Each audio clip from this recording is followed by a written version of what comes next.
Mahagut Lascian Corla, and again I'd just like to welcome Her Excellency Dr. Jilan Wahaba Abdelmajid to the public gallery for this debate, and indeed myself and my colleagues missed the start of the debate because we were meeting with the ambassador, so we're just catching up in terms of what the Taoiseach and the Taoiseach has said. But what we do know is that a bomb is dropped on average every 4 minutes on Gaza. Well, even since this debate began, approximately 15 bombs will have fallen, another 35 before the end of the debate, 50 bombs in total. More destruction, more war crimes, more death. We welcome these statements, but seldom, if ever, has there been a topic in which this Parliament and indeed the people of this country have felt so impotent. The Irish people are absolutely enraged, utterly saddened and bereft at the suffering being inflicted upon the people of Gaza. Traditional responses of the Irish people to such suffering, such as aid donations, fundraisers, the opening of their homes to victims, are being denied, as no aid we know can get in, and no victims of this genocide can escape. It is butchery, pure and simple, with the world watching on, and with many so-called developed states having blood on their hands and allowing this slaughter to happen. Despite the paltry number of trucks that have apparently crossed the border, there are no reports that this aid has even been delivered. And in fact, we have some reports saying that even within those very few trucks that have gone over, within them there is actually no aid, but in fact there may be coffins. That is what Israel are allowing to cross the border. The blockade which has been in place in March is essentially still in place.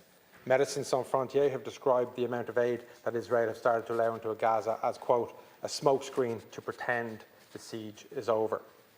Médecins Sans Frontières, UNICEF, the United Nations, UNRWA, the Norwegian Refugee Council, the list goes on. All trusted humanitarian organisations are all saying the same thing. And what do we hear from the Israeli side? We have Finance Minister Smotrich has called for Gaza to be totally destroyed. He said that sovereignty will be applied on the West Bank between now and the end of the lifetime of this Israeli government, 2026. And he's called for the conquering and cleansing of Gaza. This is genocide. It is war crimes. There are no other words to describe it. The Israelis are clear in their intent and they are following through. Their attacks on journalists, with 219 Palestinian journalists being killed since October 7th, shows that not only are they killing men, women and children, they want to ensure that the full truth cannot get out in terms of attacking journalists. With the European Union resolving to review relations with Israel, perhaps, just perhaps, the international tide is turning in relation to Israel. But it feels like a day late and a dollar short. So we in the Labour Party want to ensure that our role in the Irish Parliament in terms of holding our government to account, we want to make sure that we are being constructive in offering some solutions, albeit in the constraints that we have. The Security Council and the UN is broken. I know you believe that, Taoiseach. We believe it also. We are going to have a different debate in relation to that in the not-too-distant future. The power of the veto has crippled it and has led to inertia. It has failed in its primary responsibility to maintain peace and security in Gaza. 55,000 people dead, including 15,000 children. Yesterday, a child only 1 week old was killed in an airstrike. What an awful week for the life of that poor baby. Born into starvation, living under a bombardment every day until finally on the 7th day, their brand new life was ended by one Israeli bomb. The Security Council are failing. But we believe in the UN General Assembly and we still believe in the power of the United Nations. And here is where we believe the Irish state can act. We think you should look at the precedent that was set in a United for Peace resolution that could provide a precedent and a mechanism for the UN to act to ensure that we can provide a humanitarian corridor and a peacekeeping force to ensure that enough aid can get into Gaza, which will be hundreds and hundreds and hundreds and hundreds and hundreds of trucks per day.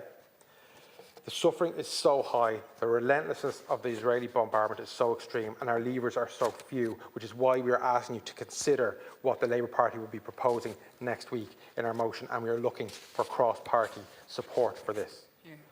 Our President, Michael D. Higgins, arguably our greatest ever President, has called on the UN General Assembly to act also. Some people may take issue with our President straying into policy areas. I don't. What people cannot deny is that Michael D, more so than any public representative, does have his finger on the pulse of Irish public opinion. And I would ask that we listen to our President. Whilst all of this carnage is taking place, Israel also continues to enjoy the fruits of European cultural and sporting competitions. This needs to stop. We need to be engaging with international sporting bodies, and in the case of Eurovision, for example, RTE, to push for Israel to be excluded from international sporting competitions at both international and club level, and from events such as the Eurovision. This may sound somewhat frivolous in the face of such slaughter, but again, with such limited levers, we need to pull every one we can. Israel, at all levels, cannot feel welcome in the modern world when it is acting with such impunity, when its government are acting with such impunity in the names of its people. It is acting like a state that is above international law. No state should be. It needs to be treated like a pariah until such time that peace is in place and the rebuilding of Gaza can begin.